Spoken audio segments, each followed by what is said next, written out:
Soy el doctor Fernando Valareso, psicólogo industrial y magíster en seguridad y prevención de riesgos laborales.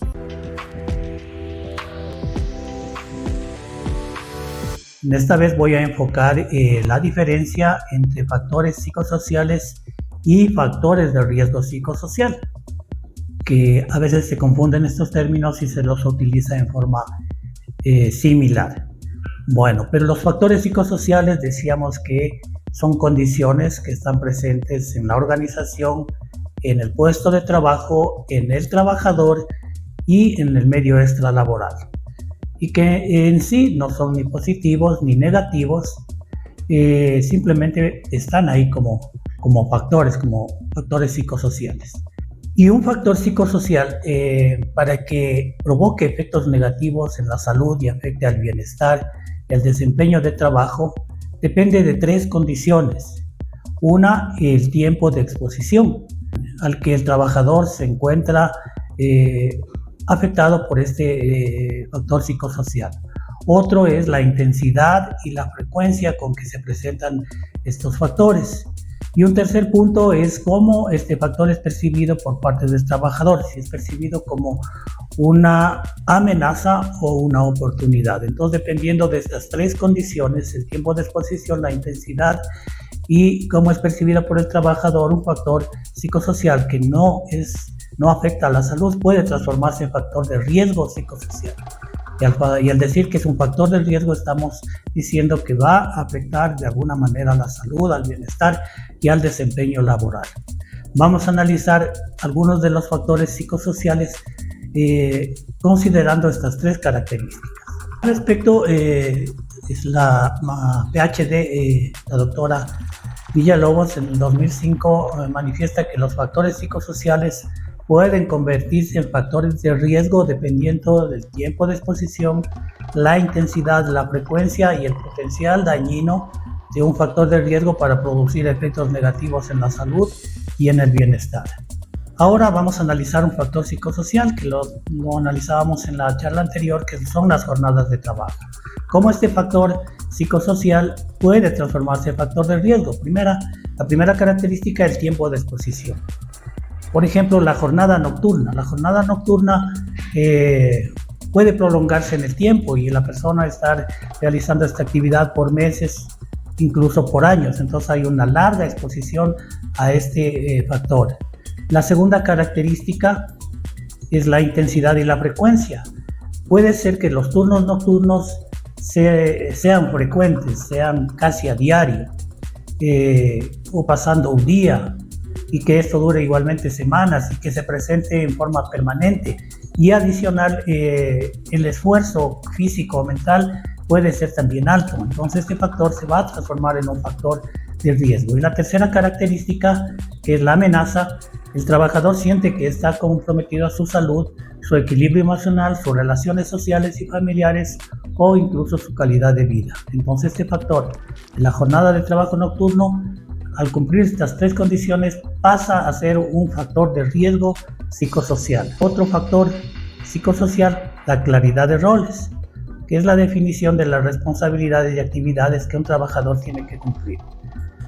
Si analizamos con estas tres características, el primero, el tiempo de exposición, ¿cuánto tiempo lleva el trabajador enfrentando funciones o responsabilidades mal definidas? Igualmente puede ser meses, puede ser años, y el tiempo de exposición juega un papel importante. La segunda característica, vemos la intensidad y la frecuencia.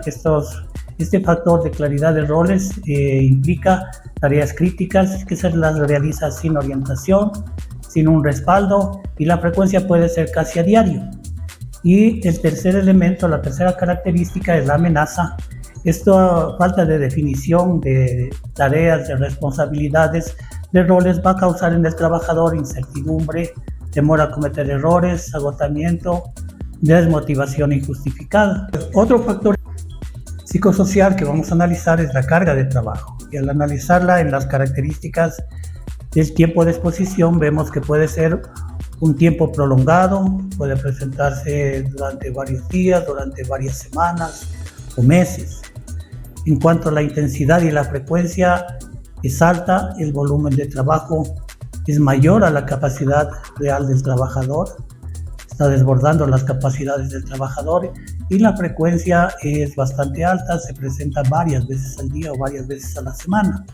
Y la tercera característica, la amenaza, cuando las demandas laborales superan la capacidad de respuesta física o mental o emocional del trabajador, esta se va a transformar ya en una verdadera amenaza a su bienestar, a su salud y a su desempeño laboral.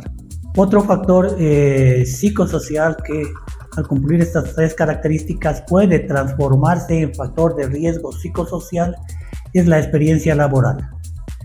Y analizándolo en el tiempo de exposición, el tiempo que ha estado a cargo sin una experiencia previa, sin una formación adecuada, es un punto a tomar en cuenta. La segunda característica, en la intensidad de frecuencia, las actividades implican cierta complejidad, carga de trabajo, exigencias técnicas, emocionales, que con una baja experiencia no se las puede cumplir. En cuanto a la frecuencia o a situación desconocidas, es permanente y esto le causa un estrés acumulativo.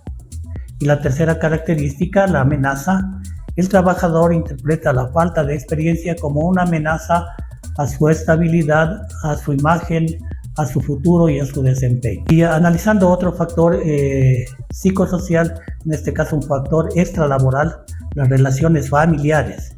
Este factor de relaciones familiares en el tiempo de exposición tiene una duración prolongada de conflictos, de tensiones, de carga emocional, igualmente que puede durar meses, puede durar años.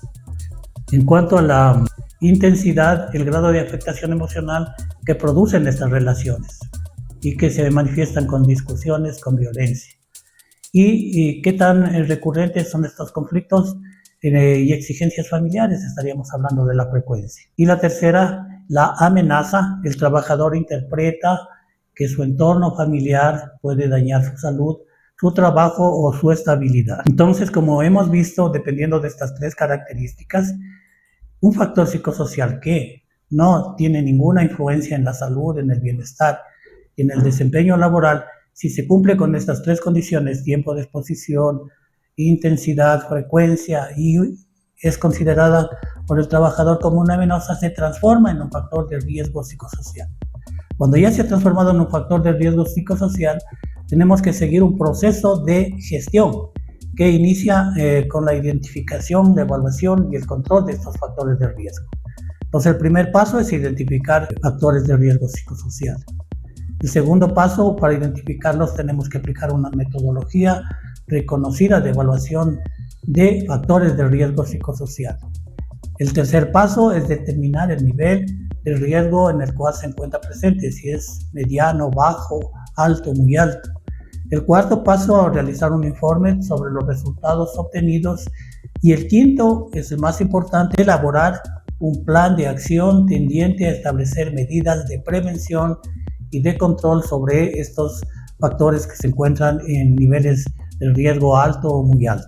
Bueno, y a veces nos quedamos en la identificación, en la evaluación, en la aplicación de cuestionarios, de instrumentos de evaluación psicosocial, en la determinación de los niveles de riesgo, pero no culminamos con la parte más importante, que es la prevención y control de estos factores de riesgo psicosocial, y es la elaboración de un plan de acción.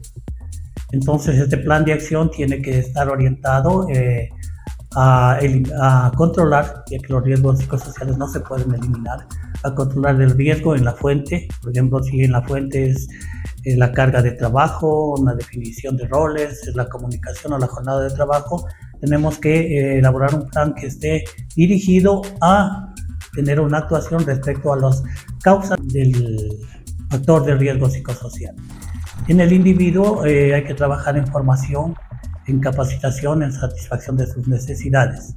Y en las consecuencias, dar apoyo psicológico, desarrollar resiliencia, manejo de estrés y protocolos contra el acoso laboral.